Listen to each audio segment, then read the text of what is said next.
जी देखिए, मुझे नहीं लगता कि कोई भी इसमें कह सकते हैं शक है, क्योंकि जिस तरीके से दुष्यंत सिंह चौटाला ने साफ तौर पर कहा कि कहीं ना कहीं हरियाणा में जब मतदान होने वाले हैं 25 तारीख को, तो हरियाणा में मतदान में भारतीय जनता पार्टी ने कहीं ना कहीं, मुझे ऐसा लगता है कि अगर उनके विधायकों ने नमस्कार, एसपीएन 9 न्यूज आप देख रहे हैं। आपके साथ मैं हूं अक्षय अग्रवाल। स्वागत है तमाम दर्शकों का इस खास पेशकश में 2024 का चौकीदार कौन।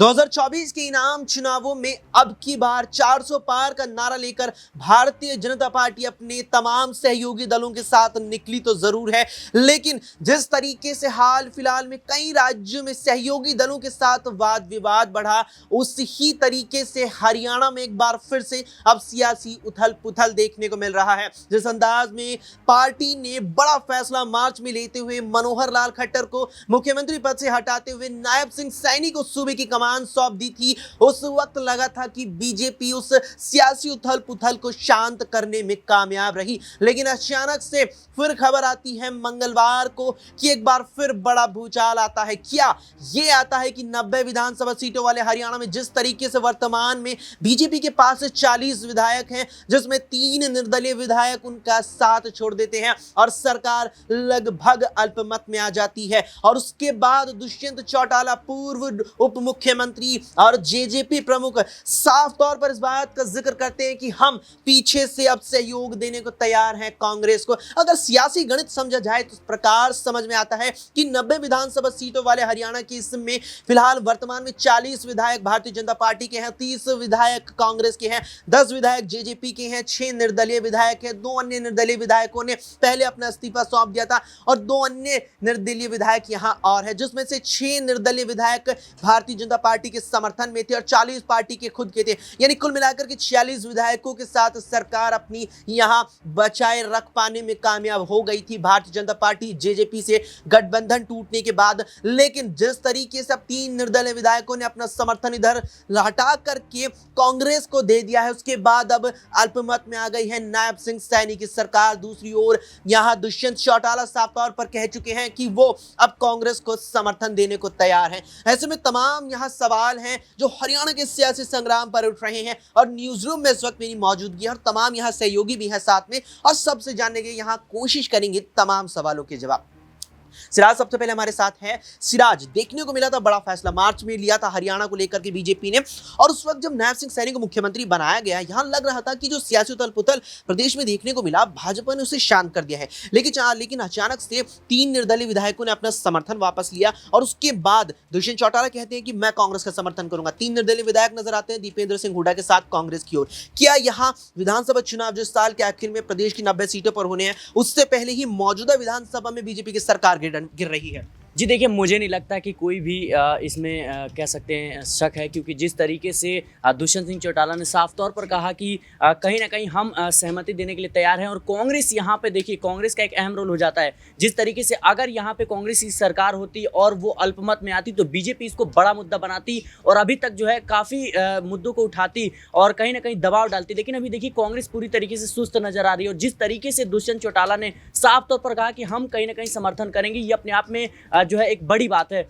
और अभी देखिए जी, जिस तरीके से लोकसभा चुनाव है, उसके बाद से कहीं ना कहीं मनोहर लाल खट्टर को हटाना, उसके बाद से हरियाणा में जिस तरीके से अल्पमत में आई सरकार, तो कहीं ना कहीं बीजेपी के लिए सवाल निशान खड़े होते हैं। और एक तरफ देखिए कि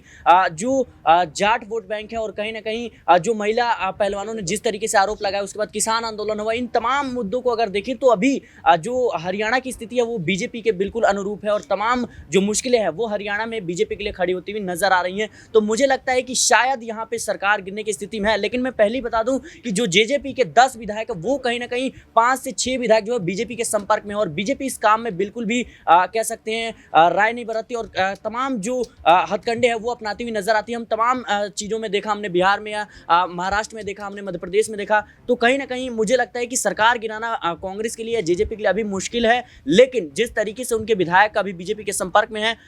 मुझे नहीं लगता कि सरकार जो है कहीं ना कहीं गिरा पाएगी। सरकार गिरना भी इतना आसान नहीं है, क्योंकि दुष्यंत चौटाला जो कह तो रहे हैं कांग्रेस को समर्थन कर देंगे अपने 10 विधायकों के साथ, लेकिन उनके 10 विधायक खुद उनके समर्थन में नहीं है, कांग्रेस के समर्थन की बात कर रहे हैं। यहाँ पर सवाल रहेगा हमारे सहयोगी राकेश से। राकेश, सिराज का कहना है और ये चीज देखने को भी मिली थी कि दुष्यंत चौटाला 10 विधायकों के दम पर कह रहे हैं कि हम कांग्रेस का समर्थन करेंगे, लेकिन उनके खुद के विधायक उनके साथ नजर नहीं आ रहे। उनकी लेकर चर्चा है कि वो भाजपा के साथ है, समर्थन में है। क्या दुष्यंत चौटाला खुद यहाँ इस पूरे सियासी जो भूचाल है उसमें यहाँ मार खा जाएंगे? देखिए, जिस तरीके से यहाँ पर दुष्यंत चौटाला कह रहे हैं कि वो यहाँ पर जाकर के बीजेपी को समर्थन करेंगे, और अगर आप ये सोचिए कि अगर बीजेपी को अगर समर्थन करते भी है तो क्या कुछ होगा, क्योंकि यहाँ पर कुछ समय बाद ही यहाँ विधानसभा चुनाव है, और ऐसे में अब वो विश्वास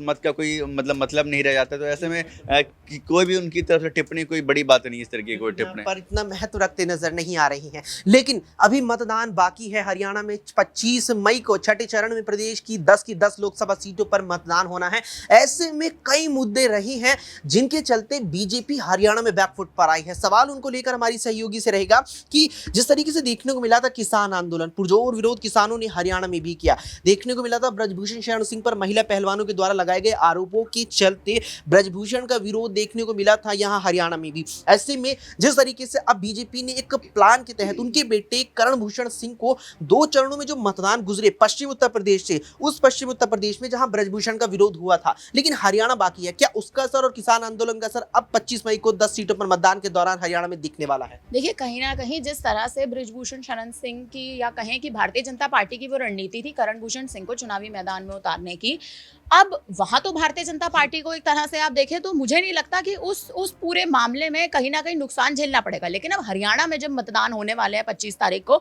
तो हरियाणा में मतदान में भारतीय जनता पार्टी ने कहीं ना कहीं, मुझे ऐसा लगता है कि अगर उनके विधायकों ने कांग्रेस का हाथ थामा है, कांग्रेस का एक तरह से बोले तो कांग्रेस को समर्थन दिया है, अभी औपचारिक तौर पर तो हमारे पास कहीं ना कहीं से खुलासा हुआ नहीं है कि उन्होंने कांग्रेस का दामन थाम लिया है, लेकिन कांग्रेस का समर्थन देने का मतलब कि कहीं ना कहीं बीजेपी में हरियाणा में खासतौर पर एक अंतरकलह की स्थिति बनी हुई है। क्योंकि जब से नायब सिंह सैनी जो है वो सत्ता में आए हैं हरियाणा में, एक तरह से उन्होंने मुख्यमंत्री का पद संभाला है, उसके बाद से हमने हरियाणा में कुछ खास ऐसी खबरें सुनी नहीं है। जिस तरह से हरियाणा भी एक साफ तौर पर कहें तो हरियाणा भी एक राज्य के तौर पर उस तरह से जब से नायब सिंह सैनी ने मुख्यमंत्री पद संभाला है उसके बाद से हरियाणा उतना चर्चा में रहा नहीं है। तो अब मतदान है और अब 10 सीटों पर देखना यह है कि आखिर भारतीय जनता पार्टी किस तरह का दाव खेलेगी, क्योंकि नायब सिंह सैनी के साथ जो इस समय भारतीय जनता पार्टी के साथ एक तरह से कहें तो जो ये हादसा हुआ है हरियाणा में, पुख्ता तौर पर हम कहीं ना कहीं ये चीज बोल सकते हैं कि विधायकों ने अगर एक तरह से आप बोले पार्टी छोड़ना शुरू करा है, तो अब हरियाणा में भारतीय जनता पार्टी का स्तर गिर सकता है, और अगर भारतीय जनता पार्टी का स्तर गिरा तो कहीं ना कहीं नायब सिंह सैनी के लिए ये बहुत बड़ी चोट होगी। एक सवाल मेरा आपसे अनिल विज को लेकर रहेगा कि जिस तरीके से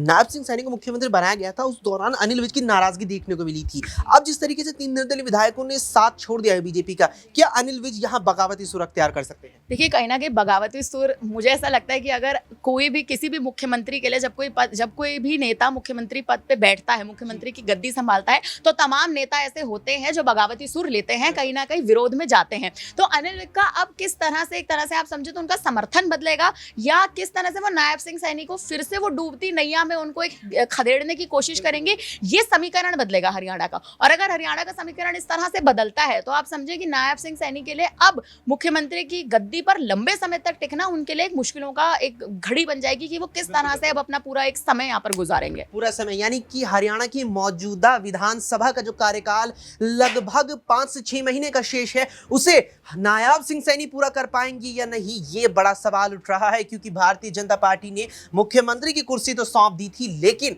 जो निर्दलीय विधायकों ने अपने हाथ खींचे हैं, उससे बीजेपी के हाथ सत्ता से दूर ना हो जाए मौजूदा विधानसभा में, वो कहीं ना कहीं सवाल बन रहा है। ऐसे में इस सवाल पर आपका क्या मानना है, क्या आपकी राय है, कमेंट सेक्शन में कमेंट करके हमें जरूर बताएं। फिलहाल के लिए इतना ही। देश और दुनिया की तमाम खबरों के लिए देखते रहें SPN9।